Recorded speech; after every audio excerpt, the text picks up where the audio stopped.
race wherever you are in the world, and you're having a wonderful day. I'm actually recording this myself, feeling a little bit under the weather, which is why there hasn't been a video covering last weekend's F1 race at Singapore. I've had a little bit of a cold/flu,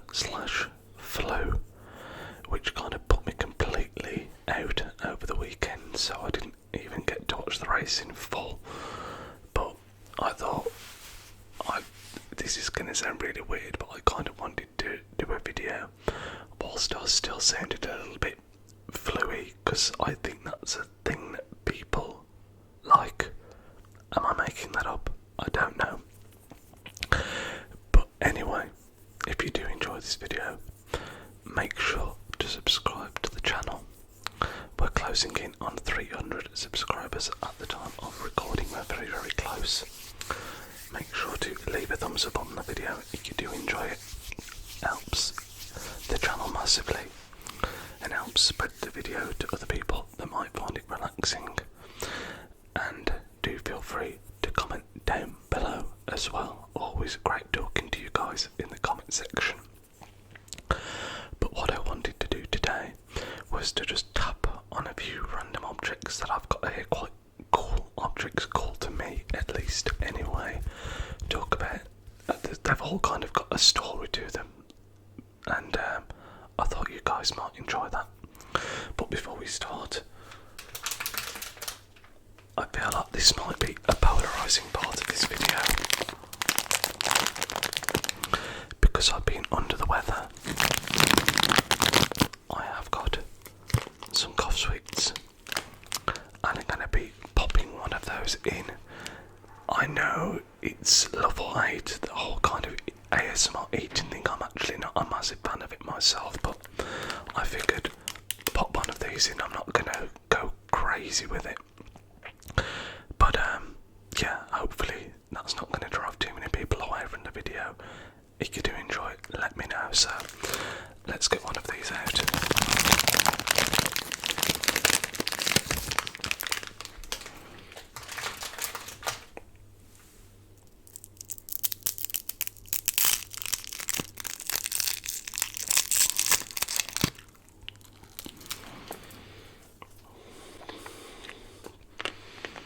I actually really like the flavour of these. They're kind of like herbals. I feel like that's a very England thing, herbals, but it's the one upside of the cough, of the flu, is having the nice cough sweets. So I've kind of split the items into two different piles. One is a kind of football related pile, and the other is a video games one. And I think we're going to start off with the football one. And the first thing that I have are just a few cool cards that I own. Starting off with this.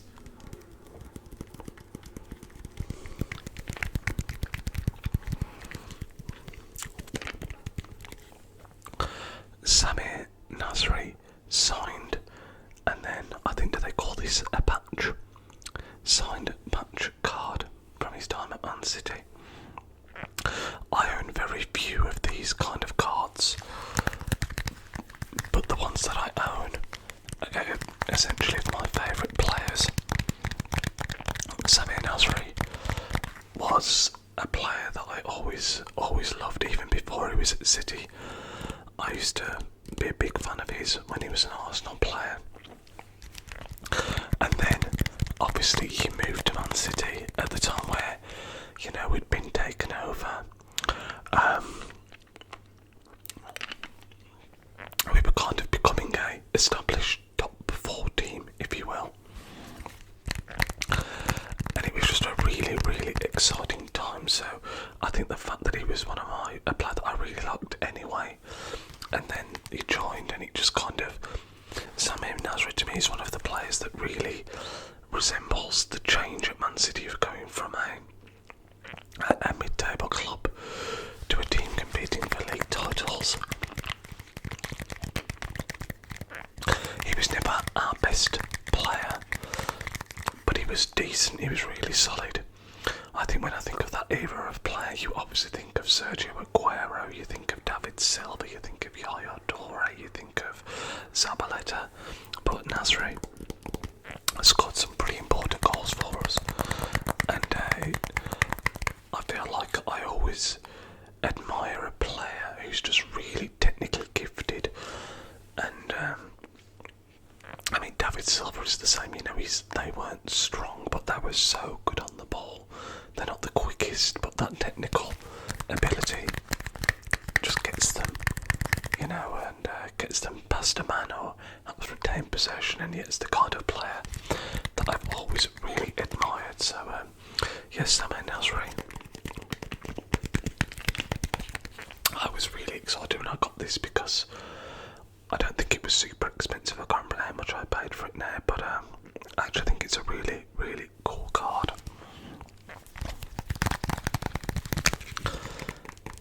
He had a pretty strange career when you look at it now, because there was the whole thing with, was it a doping allegation or something like that forced him to retire.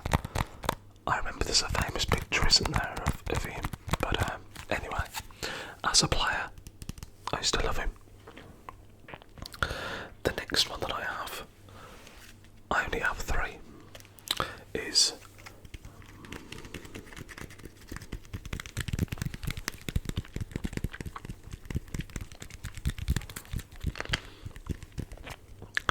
El Tigre, aka Radamel Falcao. As a Manchester City fan, I was devastated when he went to Man United. They've had a few players actually who've gone there that I've really liked watching from afar. Falcao, Ibrahimovic, Di Maria all spring to mind, but Falcao, in his prime at Atletico Madrid, was the best striker in the world at the time, and I used to absolutely, and still do, absolutely love him. Excuse me. Again, I think it's something about the fact that he was so technically proficient, and he was amazing in the air, despite the fact that he's only like 5'9". He was an absolutely incredible striker. I always remember I used to really, really like him. And then I watched, I remember being on holiday, and I was watching, I want to say it was the UEFA Super Cup final, or something like that, where Atletico Madrid played Chelsea, and he scored a hat-trick, and he was just absolutely unplayable. And again, I think there's something about the fact that he's so small and yet won so many headers that always kind of endeared him to me. But again, just a really technically gifted striker. When I think of Falcao now, if I close my eyes, I can still see him with the shorts, the short sleeve shirt and the gloves on. It is a real iconic look. The headband, yeah, just something about him I absolutely adore. And you know, he was incredible when he was at Atletico Madrid, and I actually think he was really good for AS Monaco as well. I always remember Man City played Monaco in the Champions League, and he scored a great chipped finish, and that was in like the latter years of his career. And I think he's only, if he hasn't retired very recently, he's moved to a very off league, because he was at Rayo Vallecano, I think it was last season. But yeah, Radamel Falcao, you know, it's really interesting because I'm 34 years old, and I've grown up in an era dominated by Lionel Messi and Cristiano Ronaldo. But during that period, there have been so many strikers that have been absolutely incredible, but don't always get the limelight because of Ronaldo and Messi just winning the Ballon d'Or year in, year out. And I do think there was a year where Falcao, that wasn't for the existence of Messi and Ronaldo. And I think you look at players like that haven't won the Ballon d'Or. You think of Luis Suarez, a phenomenal player. Lewandowski, phenomenal striker. Griezmann, Ibrahimovic. All these players, Cavani, you know, that I'm not saying all of those would have won the Ballon d'Or, but you know that we've had some incredible strikers over the last 10 or 15 years, and yeah, they just don't seem to get past the limelight of Messi and Ronaldo, understandably. But yeah, I think it's just easy to forget, is all I'm saying. The final card that we have is the man we've just mentioned, and that is Lionel Messi. Now, is he my favourite player of all time? Yeah, I mean, if you've watched him throughout his career, how can he not be? He just does things with the ball that define reality. That's not what I'm trying to say. You can tell I'm not been very well because I've still got a bit of that brain fog going on. But defy reality, that's what I'm thinking of. Not define reality. Now, I would love to own, like the other two cards I've shown you, like a patch signed Leo Messi card, but as you can imagine, they're very expensive. What we actually have here is a rookie card, but it's not like an original one. Topps did a thing called Lost Rookies, where they released, you know, cards that are kind of vanished into history that are really difficult to get, and this was one of them. And I had to pick it up because, again, these are probably my three favourite players of all time: Nasri, Falcao and Messi. But I mean, what can you say about Messi that hasn't already been said? I remember somebody, a pundit or a former player, said in the last couple of years, they said it could have even been Guardiola. As long as this man is still playing, he will be the best player in the world. And I kind of agree with that, because yes, his legs are gone, but his overall ability is just absolutely unrivaled. I've never really understood the whole Messi versus Ronaldo debate for the GOAT, as people say, because to me Messi is far the better player. That's not to take it away from Ronaldo, because he's an incredible goal scorer. In his prime, he was an incredible dribbler, a very skillful player, and his physicality is, I would say, unrivaled. I mean, I think the best way I would describe it is that Ronaldo is very much, he's sculpted his physicality and his play style, and it's something that he's really worked hard at. He clearly trains very hard and looks after himself, and he's also got a lot of natural ability. But I think Messi is just born to play football, because you look at him, he's not the biggest, he's not the fastest, but his control, his touch, his natural ability to finish is just better than anyone I've ever seen. I mean,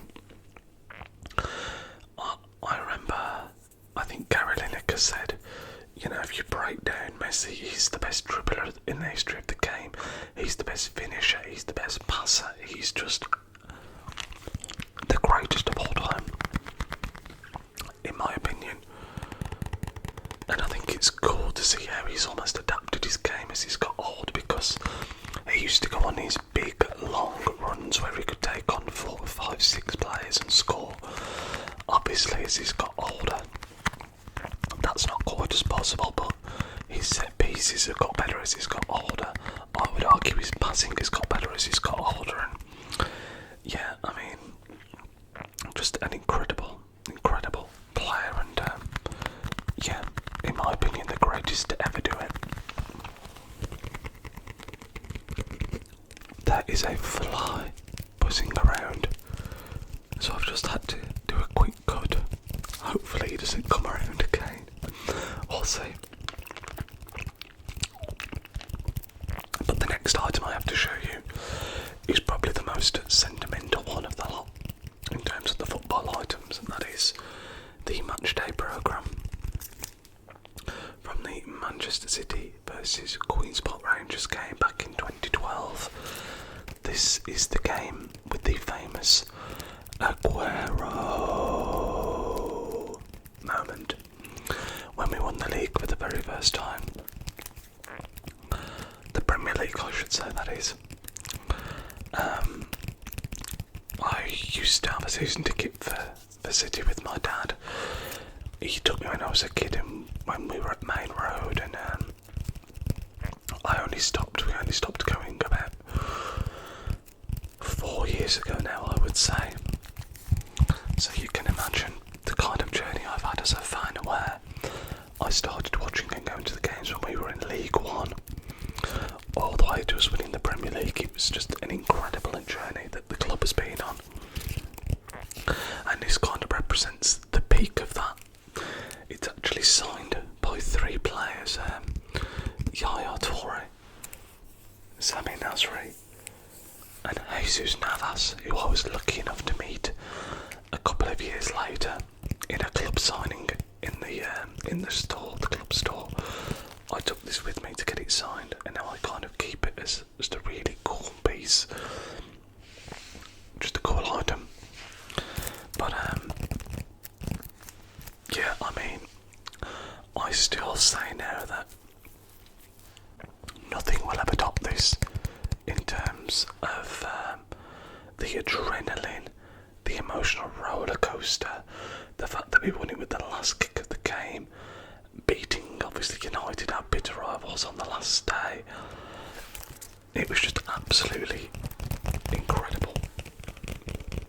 And even though since then we have had other dramatic last day wins, nothing will ever come close to this. I mean, I used to love this team. You know, players like Zabaleta, Company, David Silva, Yaya Toure, Sergio Aguero, to name a few. Joe Hart I used to absolutely love as well.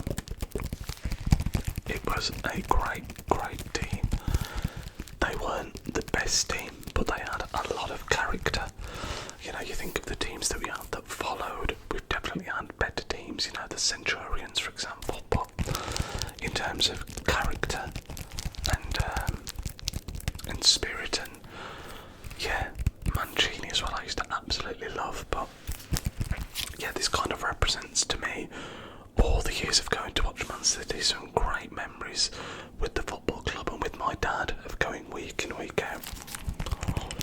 It's not always been, you know, titles and championships. I think the very first game I went to was Manchester City versus Wigan in League One, and I've got the programme for that somewhere. I mean, I've got hundreds of these in a box, and I would kind of like to get some of the programmes and go through the most memorable ones at some point. But yeah, just a lot of really great memories, and that is also going to lead into the next item. Just pop that to one side. Now, there's 2 items to go. The first one, they're both connected, is this little Yoshi. Now, when I was a kid, the N64 was the first games console I ever had. And I used to love it. I used to love the games I played a lot. There was one called Lionel.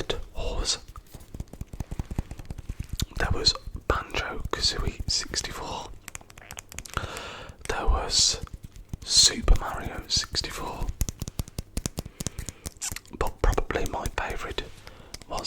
Mario Kart 64. And whenever I used to play that, this was the guy I used to choose, Yoshi, because he was small and light and nimble. I always felt like he was the quickest. And I got a lot of memories of playing that game with my dad. And one thing that I own and will just treasure as a childhood memory for my time on this planet, I think, to be honest, is this.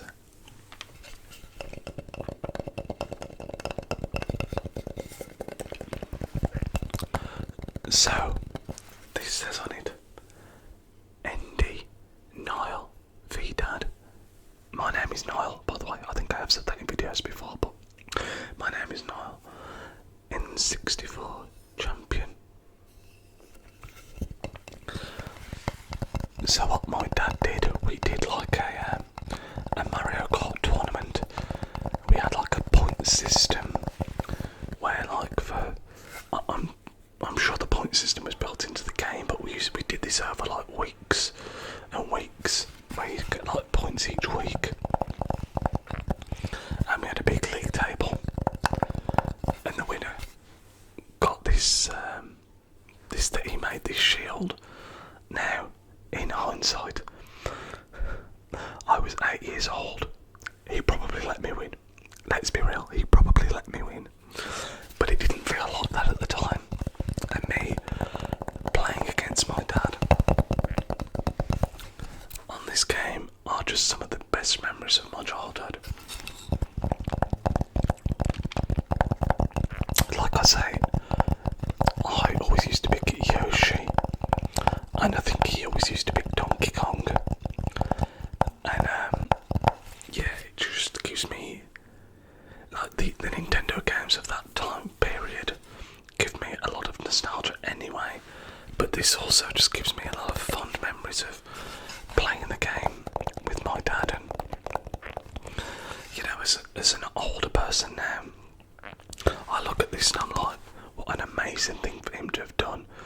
I remember him making it in the shed, and it was like a big, my phone's just telling me low battery, get rid of that, and it was like a big secret as to what he was making, and I was like, oh, what are you making, Dad, what are you making? I'm having to be pulled away, and it was this, and it was just so exciting. And he also did a thing in my bedroom where he painted a big Nintendo sign on the wall. I'm very fortunate because I had a great childhood. I couldn't, you know, I've got a lot of very good memories with my family, and I'm very, very grateful for that. But this is one that's definitely up there. And I think this is kind of why I enjoy video games so much even now as an older dude, because it just gives me that nostalgia from when I was a kid. But yeah, I mean, I love my dad for this. I think it was such an awesome thing that he did, and even now with the hindsight that he probably let me win, it was just absolutely awesome.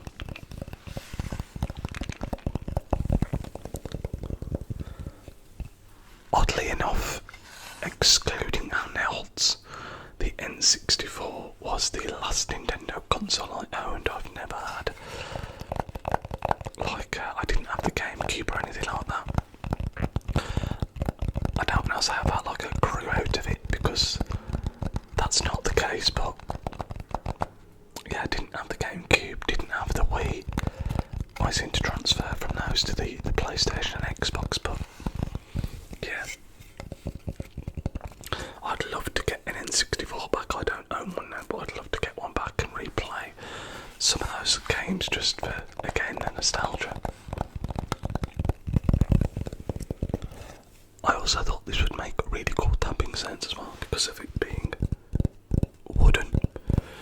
You can see it says the 1998, 1999, so I would have been 8 years old at this time. But guys, I think that is going to end the video. I hope you have enjoyed it. I hope the cough sweet